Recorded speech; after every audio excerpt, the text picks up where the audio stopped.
Bonsoir Thomas, José Barroso de l'équipe. C'était un match très intéressant pour de nombreuses raisons. Sur le plan défensif, vous avez fait le choix de mettre le jeune Kouassi. Au milieu, vous avez fait le choix de mettre Marquinhos et ensuite de faire entrer Paredes.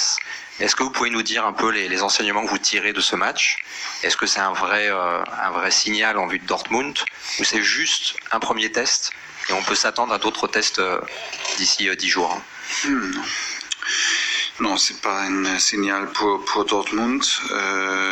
C'était un signal pour aujourd'hui, pour gagner. Et on a laissé Marquis jouer au milieu. Parce que si on veut avoir la possibilité de jouer avec Marquis au milieu contre Dortmund, c'est mieux qu'il joue maintenant quelques matchs au milieu.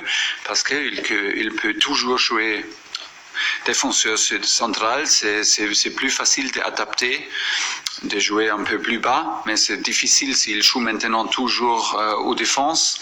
C'est difficile si on décide contre Dortmund qu'il joue au milieu, de changer en avant parce que il manque un peu de rythme. C'est différent. Et pour ça, on a choisi ça. C'était clair que Kim joue et après on a choisi Tanguy parce qu'il est droitier. Et pas Abdou Diallo parce qu'avec deux gauchers c'est un peu bizarre. Et on a choisi Thilo Kehrer parce qu'il est là et oui, Thomas Meunier il est suspendu. Thilo est très fort dans ces moments. Et oui, c'est son choix pour aujourd'hui.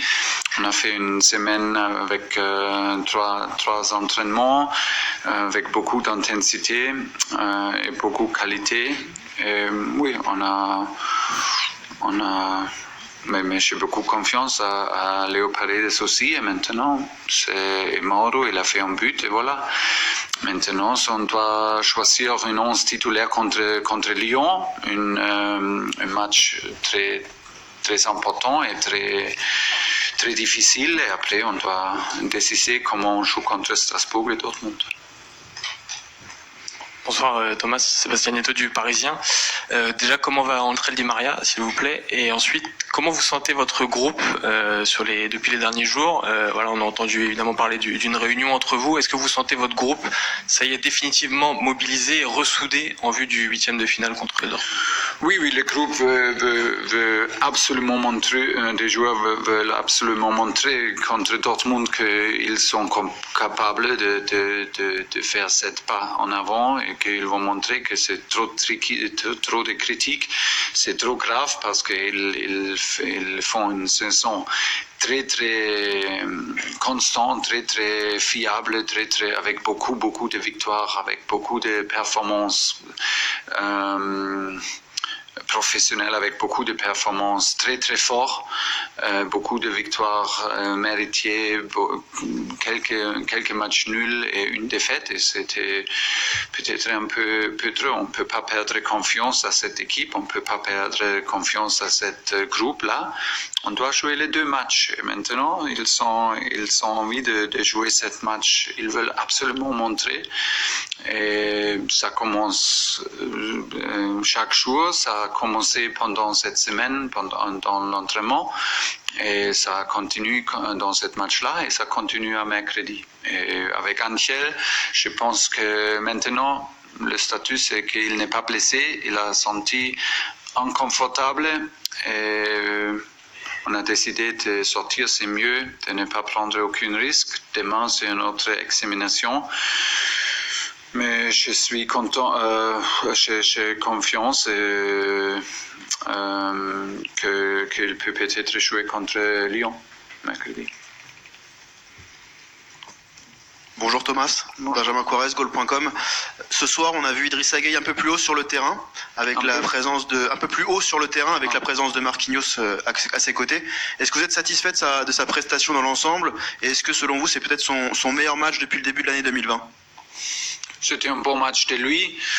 Il aime de courir beaucoup, il aime de faire des cours offensifs aussi. Et il a fait ça un peu plus fluide aujourd'hui. Et on a joué avec Juan Bernat, on a protégé lui quand il est un peu plus offensif. Il a fait très très bien. il était envolvé dans le jeu, toujours là. Et voilà, il est toujours un gars qui donne sa énergie, qui est toujours prêt pour souffrir, qui est toujours prêt pour récupérer des ballons. C'est très très important pour nous. Et il a fait un bon match. Dans quelques matchs, il fait les mêmes choses, mais c'est peut-être pas évident qu'aujourd'hui. Mais aujourd'hui, il a fait un bon match. Il était envolvé dans des attaques et bien sûr dans notre structure et notre effort contre le ballon. Défensivement, c'était bien. C'est bien.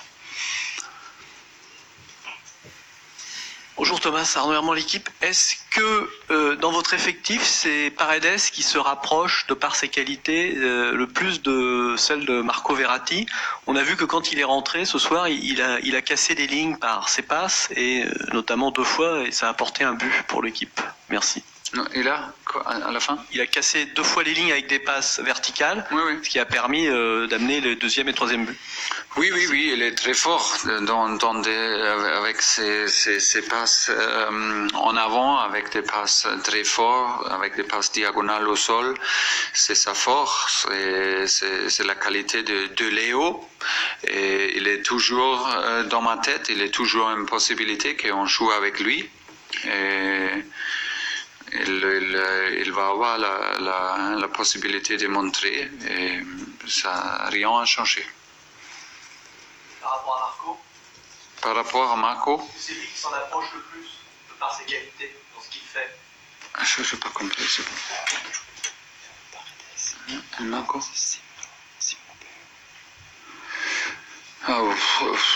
Oui, pas similaire, mais oui, ils ont la qualité de trouver des solutions offensives avec des passes. Oui, c'est un peu similaire. Et oui, normalement c'est un mix entre Ghana et Marco, entre Maki et Marco, ou Léo et Ghana, Léo et Maki. C'est un bon mix, oui. Si on joue avec 2. Bonsoir coach. On parle beaucoup du coronavirus. Des mesures ont été prises aujourd'hui avec ce virus en France. Quelles mesures avez-vous prises en plus de celles de la Ligue et êtes-vous inquiet aujourd'hui pour l'organisation du quotidien de l'équipe? Non, je ne suis pas inquiet de l'organisation avec l'équipe. Nous sommes un groupe pas trop grand, mais avec toutes les autres choses, c'est un peu, oui, c'est une grande chose et c'est un peu difficile de dire en français, mais on connaît toutes les choses.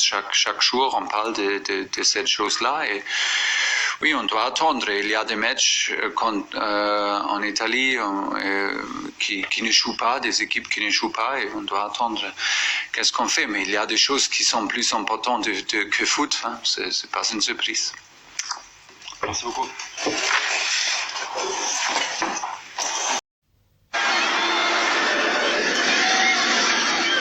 Allez, on y va avec Ghana. Ghana, bravo pour cette victoire. Est-ce que le score est large, ça résume un petit peu la physionomie du match selon vous? Oui, bien sûr, c'est mérité. Déjà en premier mi-temps, on a eu beaucoup d'occasions. Malheureusement, on a su mettre qu'un but. Et après, en deuxième mi-temps, on a su saisir notre chance et marquer plus de buts et gagner ce match. Comment vous sentez l'atmosphère autour de l'équipe? On est évidemment, vous savez qu'on est à quelques jours, à 11 jours maintenant du match retour. Tout le monde parle de ça, mais vous, quelle atmosphère vous ressentez autour de ce match retour? Ça va, nous on reste concentrés et on essaie de bien travailler à l'entraînement pour bien préparer ce match retour. Mais voilà, avant ce match-là, il y a encore quelques matchs à jouer. Il faudra bien travailler, rectifier quelques erreurs qu'on a su faire au match aller et voilà, et bien préparer ce match-là pour le gagner. On dit que l'équipe n'a jamais été aussi soudée. Vous confirmez ça, que les joueurs entre eux ne sont pas peut-être en autogestion, mais qu'il y a vraiment un groupe plus soudé que jamais? On dit, mais voilà, c'est quelque chose qu'il faudra montrer sur le terrain. Et pour le moment, c'est bien parti pour ce match-là. Après, il reste encore quelques matchs pour le montrer et surtout obtenir cette qualification. Il y a de gros matchs, il y a Lyon aussi, mercredi. Ça aussi, ça va être un gros rendez-vous? Oui, un gros rendez-vous, une grosse équipe qu'on a su jouer 2 fois et 2 fois on l'a remporté. Mais cette fois-ci, je crois que ça va être différent parce que c'est un match direct, donc il faudra tout faire pour le gagner. reste concentré et on essaie de bien travailler à l'entraînement pour bien préparer ce match retour. Mais voilà, avant ce match-là, il y a encore quelques matchs à jouer. Il faudra bien travailler. On dit, mais voilà, c'est quelque chose qu'il faudra montrer sur le terrain.